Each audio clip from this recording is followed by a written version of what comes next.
Welcome to DaddyDebates, the podcast for dads figuring out fatherhood, brought to you by musicfootballfatherhood.com. I'm Elliott Ray, and to my right we have Sam, JJ, and Kalai. One of our normal regulars couldn't make it, but we have a very special guest, Alec, who is one of the MFF team. Hey, my name's Alec. I'm a father of two boys, 9 and 6. I do a few little things in my spare time, but it's good to be part of the MFF team. Great, thanks Alec. So first, before we start, I want to say a massive thank you for all the feedback we've had. The feedback has been immense, amazing, so please keep commenting, keep sharing, and let us know your feedback and what you want us to discuss in the future as well. So today, we've got a semi-serious topic. We're going to be talking about something that we had a very busy Daddy Debates Twitter chat about, and this is around private schools versus state schools. So guys, the question is, if money was not an issue, would you send your child to private school? I'll kick off and take one for the team. In terms of, I'm a teacher, so it's a little bit awkward in terms of I work in the state system and I work with kids in the areas where it's most socioeconomically deprived. But I have to say, in all honesty, yeah, because I've seen from my own personal experience, I didn't go to private school, but there's a lot of those advantages that come with it that I think when you're feeling selfishly about your son or your daughter, there's stuff that happens there. On the other side of that, I can see all the reasons why people would take against it. And I know there's the whole thing about, well, should you keep your kid in the system and help support the state school? But the effects of a bad teacher versus a good teacher, which you can't necessarily guarantee through a lot of financial and postcode lottery and all the other things that go on with it, it's hard. It's a hard decision to make. I'd say honestly, yes, and that's the brutal honesty. Hopefully, if you have a school down the road that's not like that, that's a good school, and you're lucky enough for that, brilliant. And I think that is putting in balance the idea that a lot of what makes a kid ready for life in the world comes from home anyway. But I can also see the impact that good and bad teaching and good and bad school environments can have on children as well. So it's a real weighing up that I'd love to say I was confident and not selfish enough to say my kids are right at home, so they could go anywhere, and that's fine. But I don't know if I'm honestly that confident to go and let that go and go, yeah, I'll trust the school down the road because it's the school down the road. I don't know if I am that confident, and that's me being brutally honest, but that's how I feel. But I don't know about you guys. It's a weird one. I guess sometimes it's what you're trying to achieve from your kids going to school. That's how I look at it, and I look at it in terms of what I feel have been my USPs and have helped me be successful going forward in life. And a lot of that was having the more difficult experiences at a young formative age so that I could learn from them and develop from them, such as dealing with diversity of people, diversity of thought, challenging people, being put in compromising situations, and not necessarily having to be a party to that, but even just to witness it and just to see it, even to see the ill effects of people doing things that they necessarily shouldn't be doing. So whereas there's a lot of talk of, music or certain films in the media glamorizing certain lifestyles that you don't want your kids into. Whereas growing up, I could see the ill effects of those lifestyles. So it wasn't glamorous to me. I related to it, but it wasn't glamorous to me. But it meant that when I got older, the whole learning the curriculum and passing exams, you can do that in any school and you can do that in any environment, as it were. But you can't learn those life skills. And to me, I felt those life skills were far more important, because I feel like if you grow up in an environment where you have diversity of thought and you have different people from different backgrounds, then when you step up into the working world, you have a perspective that no one else in the room has, and you can't learn that perspective. And you see that a lot now with policy making. I see that a lot in the workplace, where this is our audience, how do we reach them? How do we talk this person's language? And I'm not an expert, but at least I've grown up around that. And I feel like that's really important to me. But I always go back to the most important thing to me is the person I raise. And I find the whole everything else secondary. I think that comes. Yeah, Alec, what are your thoughts? It's not black and white for me. So, like pretty much all of us, or a lot of us, I come from a working class background. inner city Birmingham, riots, and everything else that went on. But at the same time, there was a grammar school a mile down the road from me. And, you know, I was able to get into the grammar school. 3 of us from my junior school got there. And Birmingham, you know, is a diverse area, was and still is. And so from a young age, I'd always said, well, suppose I'd pose myself this question, and I don't know why, but I thought, you know, if I was ever rich enough, would I ever send my child to private school? And I've thought the same thing for a long time, and the answer's been no, but there are some caveats in that where if I was that rich, I'd move to an area where there are good schools anyway. So, you know, why would I would do that. I'd move to a school with an area with good schools. For example, I moved 4 years ago. Now, is it 4 years? Yeah, 5 years ago now, into an area to be close to family. But it so happens that the infant and junior schools are all really good, and there are 3, possibly 4 boys' grammar schools that we're in catchment with. So I don't even need to think about it in my current circumstances. But also as well, you know, I'm fully aware that, you know, I'm in the position to be able to have done that, and so I might I could have easily ended up in a postcode lottery situation, and my viewpoint would be easier, but it would be different. But, you know, if money was no object, I'd just move to an area where the schools were good.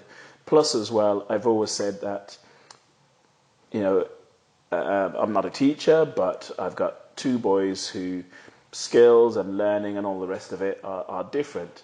And, you know, one's good at one set of things, and there's some things that overlap, and there's other things that the other one's good at, and so on.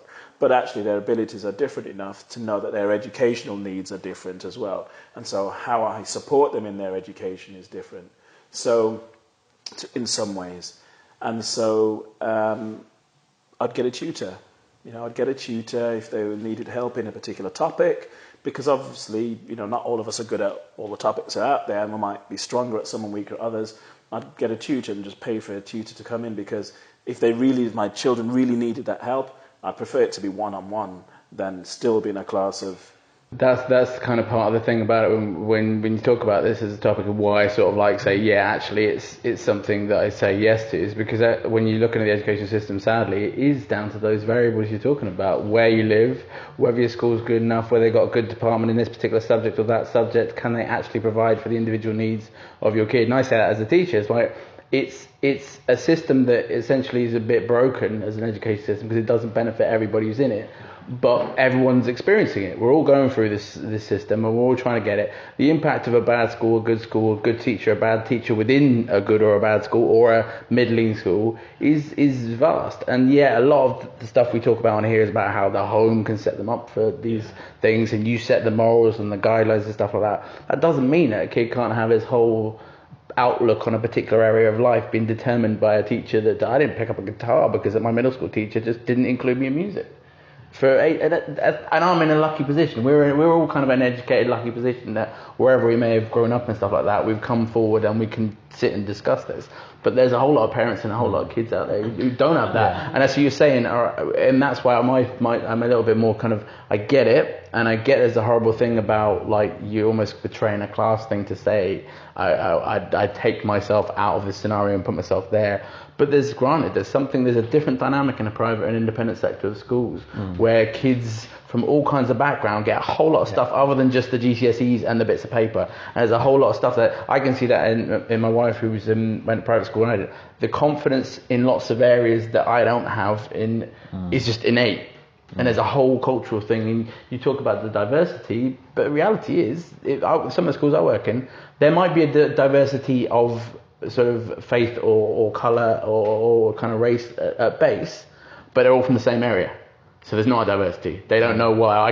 If I talk about my life, where I grew up in a regional area, Dorset, which sounds lovely and leafy, but was filled with a whole range of diversity in the classroom in terms of ability and background and money in the pocket at the end for that family, they don't know anything about that. And so diversity comes in different ways. I think the reason that this debate was so popular on Twitter, because there's so many different elements to it. So we're looking at the politics. Politics is a massive part. You know, most people in MFF, we're talking about this on the way here, most people seem to be quite left-leaning. Yeah. And I guess the question is, can you send your kid to private school and still have left-leaning political values? That's one side of the argument or debate. Then there's also our own experiences. So I went to I would say a decent enough state school where there was good kids, bad kids, kids that were well off, kids that weren't well off, and you could achieve if you wanted to, but at the same time, if you wanted to mess around and not achieve and be naughty, you could be the naughty kid as well. There was a group for that too. And I think that also it goes on to the whole issue, I guess, of what you were saying, diversity, but also culture. And if you send your kid to a private school, can they have a well-rounded experience in terms of coming out the other side, understanding a wide range of people, and maybe not saying everyone go to private school comes out like this, but maybe a more chance of maybe being a bit more inward looking, maybe ending up being right-wing politics, maybe because they're around people who are like that. So the question, I guess, is around how much of your decisions is coming from your own personal experiences of like the school you went to. But I also think the same sort of thing with the school I went to. Again, it was a comp. It just happened to be in a leafy part of the world with the seaside now and then. But it doesn't mean there's not rural poverty and this sort of thing. And I work now primarily. I've only taught in schools around Acton, Wembley, Walthamstow, schools where it is socioeconomically deprived. But I would argue, saying we were making a proposition there. The idea is if you live in a diverse inner city London area, you're going to be left wing. We know that's not true. So kids working in, just because they go to a school where it's poor or the area is a little bit more of a struggle, and it doesn't mean there are a lot of kids coming out of it with their own kind of unique skills that a private school doesn't. But it's not as easy as saying private school means you'll come out right wing, because that's not true, because half the Labour Party top level are all private school kids. And they've gone, then the vice versa with the other side. If you just because you go to a comp doesn't mean you're all going to be liberal and lovely. Because I've taught kids that are fascistic in their viewpoint and individualistic in their goals and what they want. Cash for me, cash for mine. Everyone else goes out. So there's a lot of complexity in that dynamic, and that's why. Although I'm saying definite, it's because it comes down to it. It's for my kids. So, but I can see. I don't disagree with anyone else's choice, but I can see it. Yeah, there's definitely no wrong and right answer. And as parents, as fathers, we've all got to do what we believe is the right thing for our children, and be comfortable and confident in that. Because if ultimately that's what we're trying to achieve as fathers, which I think we all are, then you know what. No one else's opinion really matters. Yeah, that's true. It doesn't matter. It's hard. It's really hard to work out through it because you're kind of putting your own political, like you say, so not just your school experience. My school experience is, is not necessarily different. It would, but in terms of culturally, but I think culture as well something that if your kid's open to experiencing life in different ways, you can come from one background, but you've not been outside the M25. Or how rich is your culture, if that's how it is, and vice versa. But I think but some kids will be interested in outside world. Someone could go to a private school in a leafy area where there was only like one black kid or something, but still be interested in embracing other cultures. Stuff like that. I think that's a different kind of debate, if you know what I mean. But we do, when we discuss it, it does come down to left, right wing.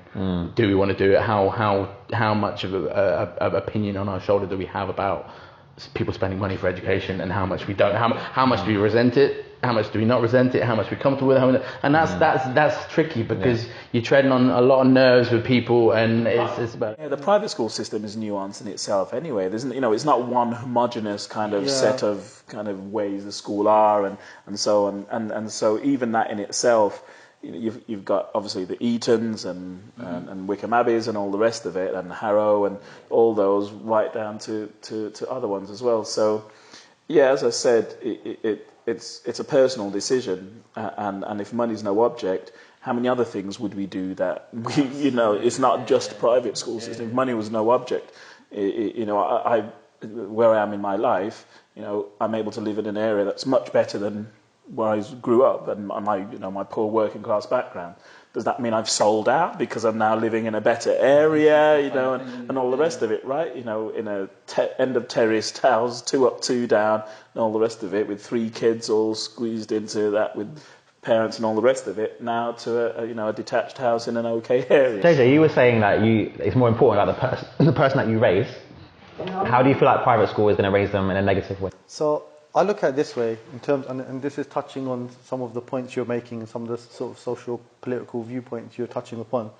So, firstly, it's in terms of the whole private school versus public school. One of the benefits I see in private school, which will be the only thing that will factor into me, is that they teach kids to have ambition, and they teach kids.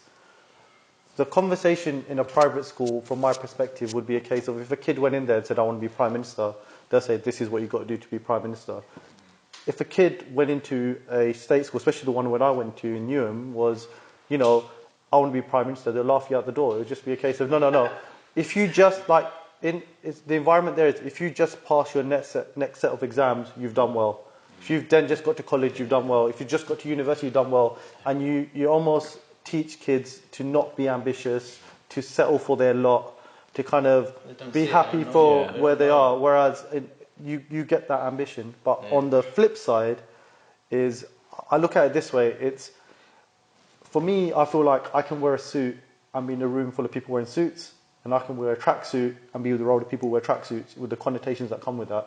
In that I can be a chameleon and I can be in different environments and be fully comfortable in those environments, because that's what I've grown up in, and they're the life skills that are important. And I feel like the skills that are taught in private schools are articulated in a different way, but when it comes to dealing with difficult stakeholders, say, or being creative and innovative, problem solving, using your initiative, being efficient, negotiating, they're the kind of skill sets you have to learn if you're in a difficult environment. If you're in an environment where the kids are a bit rough, or it's a bit cliquey, or, you have to negotiate those things. And also, it's a harsh environment where your talents are recognized. If you're good at football, you're a good speller, even if you're smart in class, your boys, the people in class will recognize that. But also, if you're a bit obnoxious or a bit arrogant, you'll be put down for that as well. And I think it's really important to learn that at that young age, where you're developing, and then you can go home and you've got the guidance of your parents and your peers, and you won't be like, I went to school and the teacher was a bit critical of my work and I thought it was good, what's that about? And you can talk it out and you explain it, and they can grow and learn from that, as opposed to, I see it in the workplace, hypersensitive people in the workplace, or people who can't let go of work, or people who want to micromanage, or, because they have those self-esteem issues or those difficulties dealing with their perceptions of confrontation, or that's a difficult environment, and they can't. And I sit back and sometimes I laugh at some of the way solutions are come across, and I feel like, well, and the example I always use at work is, the Google search bar is only as good as the question you put in. Absolutely. And if you have not grown up in an environment where you can ask the questions you need to ask, then you're stuck. And I feel like that's my concern about going to private school. Yeah, 'cause I relate to that as well, because I kind of feel like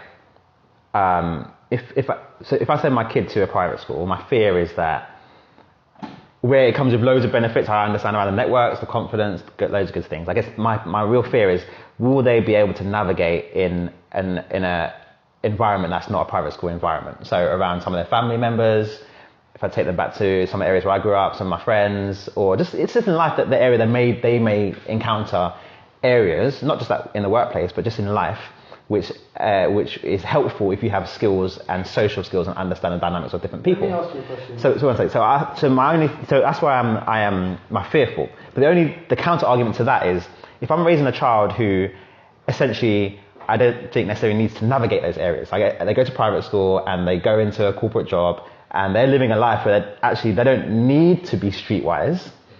Do I need to worry about instilling them with those streetwise values? Because is that what I'm trying to raise? But I guess my question, the conflict is, can you really protect them enough so they don't have to experience that life, or is that just a part of life?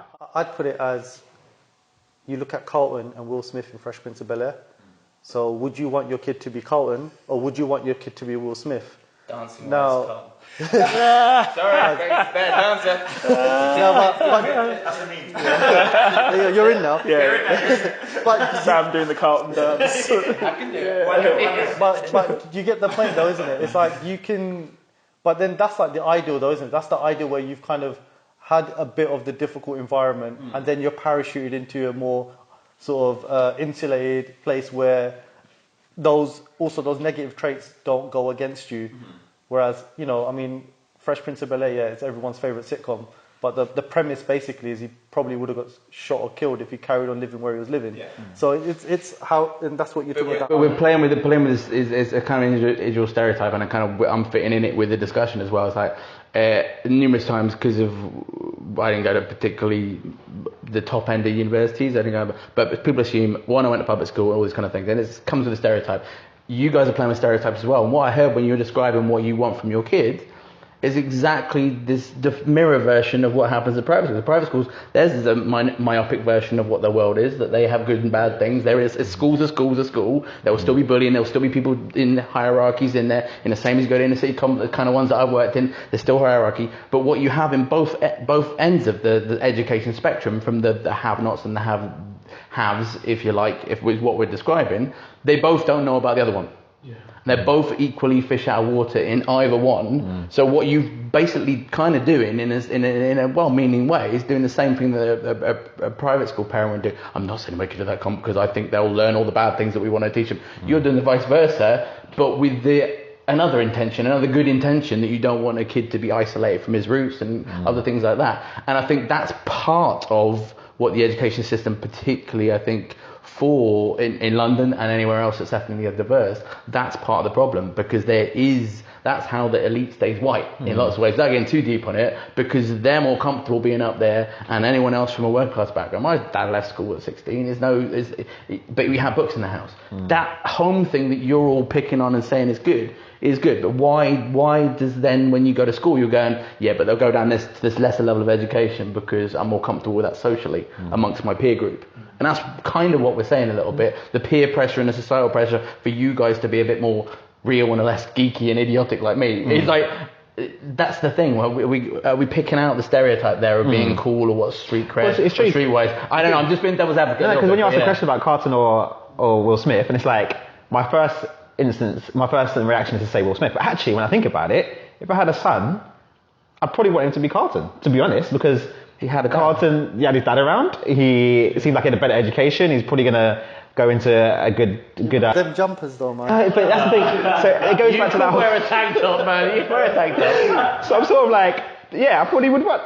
If I'm honest. Who had the best 18 years of their life? Take away the full. Who wants to give him the privileges of Carlton? Give him the privileges. But the only thing is, when Carlton, for example, goes to the wrong area or can't talk to girls, whatever it is, and it doesn't work out, it's how do you get both? How do you get that person? But we laugh at Will Smith doing the same thing, going to the posh school and being an idiot, but he comes out cool. And it's kind of the underdog thing. That's what comedy, that's like a whole sitcom thing about it. We like someone in a fish out of water situation, we laugh at him. Carl's just easier to laugh at because he's more of an idiot. And he comes with prejudices and all this kind of thing. You're doing vice versa there. I think I'm coming from the point of view of saying, all right, I know what my home background can give my children. Now, what the school thing is, personally, as a professional adult, I choose to work in a school and do what I do. I work with educational charities that specialise in giving the extracurricular stuff to kids in schools that don't get these other stuff that you get, the trips out, the careers information, all the other stuff that goes along with better schools and better education, because it's not there. Our system doesn't work in that way. So how the hell can you do it? And there is this weird dichotomy, and I don't think it's as black and white like we've said before, but you're going, all right, well, I want my kid to have all these things, but I'll drop down a little bit in education expectation because it fits better with what I'm comfortable with or what we've individually experienced. I'm saying, well, I've experienced a whole different world in Dorset over there, there were private schools down the road, boarding schools, which I would never want to have gone to. But the school I went to, you got a literate farmer's kid sitting next to me in the class. Yeah, he was white, same as I was, so it's a whole different dynamic there. But I'm working in schools around London where the kids that want to learn more aren't necessarily always from the same background. The background of colour and religion doesn't define whether a kid's going to do well in school, even in a school that's okay. And that's what you're playing with. That's the dice you're rolling a little bit, is you're going with a school that's, and I'm not advocating anything, I'm saying there's a school that's okay, you're advocating that you're backing your kid can survive. Fine, that's okay. The only thing I would say about the private school, in theory, is money no object. I don't want to gamble with survival. I want to make sure, guarantee, and because you're paying your money private schools, you have a thumb over them. With the school, you don't have that because the system. That said, there is no guarantee though as well, because we're also, as I said before about it being nuanced, there's an assumption here as well that somehow your kid's going to like school. So if you could afford to send them to a private school, they're going to have the skills and wherewithal to cope and all the rest of it. So, and there's numerous examples that I've got of that, but this one in particular is pretty pertinent in that. Over the past few years, I've done quite a lot of work with local council organisations and the job centre with young people from 14 through to 23. And they've come and done work experience and I've mentored them and so on. A couple of years ago, one of the guys that I mentored was a 16-year-old boy, went to private school around the corner from where we were going at the time, £4,000 a term. And he flunked his GCSEs, as in, all of them just flat failed. He had a whole host of issues around his confidence, anxiety, all the rest of it, that despite all the money and the wealth that his family was able to provide for him to go to school, he flunked. And they, as well as him coming into me for a couple of days for work experience, because we had some interest in technology, they were sending him to work in a cafe so he could serve people and build up his social skills. They were sending him to boxing one day a week to build up his confidence as well. So the assumption is that private schools are going to have all else. Well, actually, it's not. There are still other things that we're going to need to do also as well. Academically, I know people went to private school but still flunked GCSE, still flunked A-levels, got to university because they didn't completely flunk them, but then actually in the university system and then subsequently in the workplace, where I've worked with some people who've been to private school system, in terms of the being able to think independently and so on, they weren't able to do that. I've got extended family members where I've seen the children right now are in private school, and it's literally they're being force-fed absolutely everything. They don't have to do anything themselves. They're given it, but then the consequence of that is that some of these people I've worked in the workplace where if everything is there for them, set out, laid out, great, but when shit hits the fan, when stuff goes wrong and they need to think independently and dynamically and figure out actually what's the steps, the process that I need to go through to figure out what is going wrong, some of them do not have those skills, no matter the fact that they've got an academic education is significant. But that's the school system thing, and I think I absolutely agree with you. And I'm playing devil's advocate in a lot of this saying, but those things happen.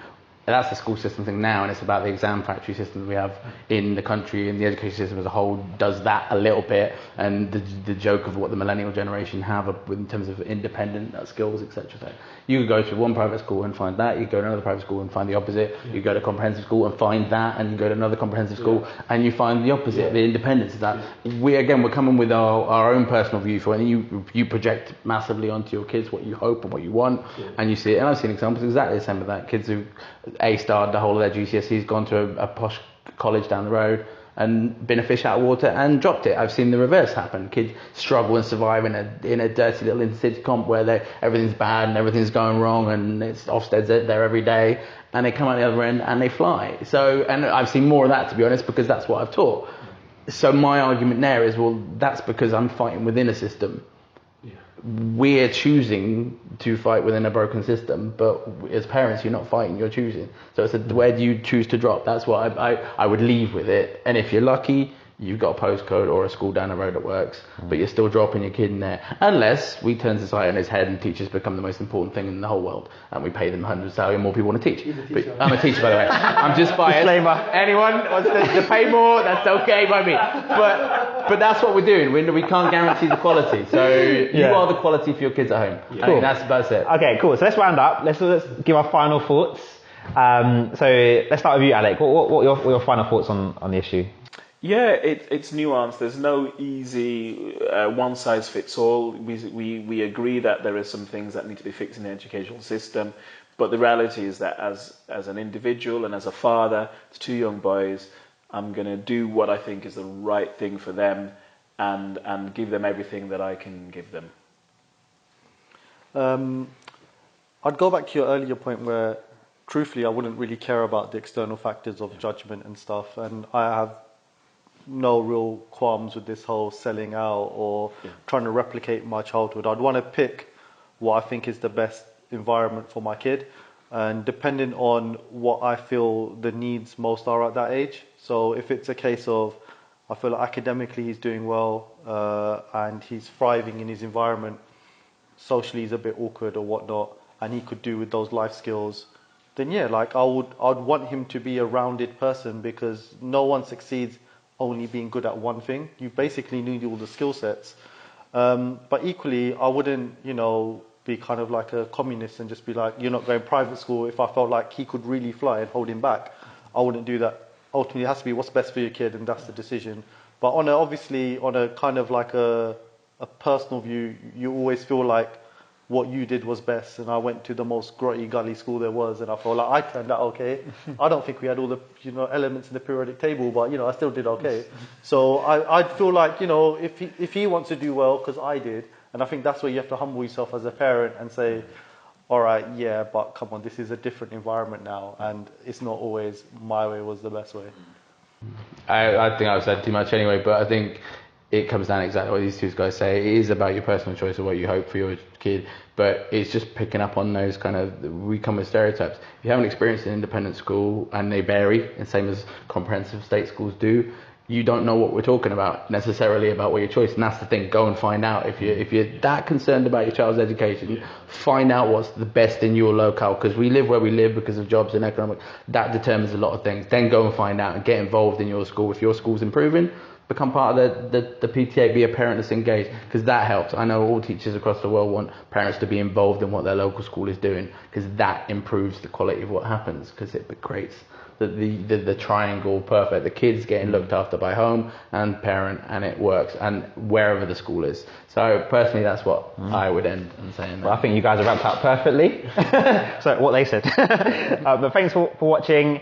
It's been Daddy Debates, again brought to you by musicfootballfatherhood.com. Please do check out all the content on our website, check out previous episodes, and get involved in our weekly Twitter debates, #DaddyDebates, and let us know your views. Did you agree with us? Is anything we said that really stood out to you? We want to hear your views, so get in touch and be part of the conversation. Peace.